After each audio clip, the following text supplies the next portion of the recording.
فاكهة البابايا، الفاكهة اللي جسمك هيشكرك بعد ما تجربها. الفاكهة اللي شكلها غريب دي ومحدش بيشتريها المفروض نسميها دكتور بابايا، علشان جواها سحر بيعدل جهازك الهضمي.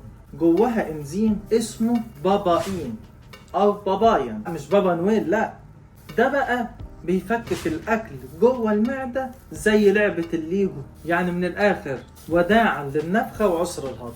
فيها فيتامين سي وفيتامين اي هيخلي وشك ينور اكنك طالع من بيوتي سنتر.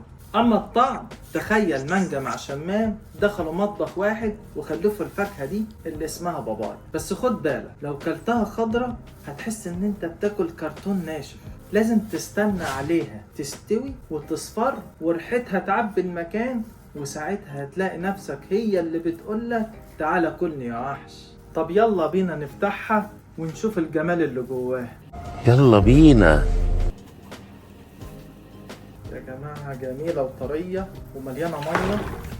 بصوا بقى، شوفوا الجمال اللي جوه. خلي بالك البذور السوداء اللي فيها دي بتتاكل. تعالوا ندوق بقى مع بعض الطعم عامل ازاي.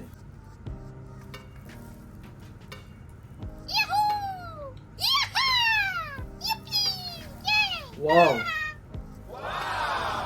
الطعم خلى جسمي يقشعر. تحس فعلا مانجا مع شمام مخلوطين في بعض ميكس.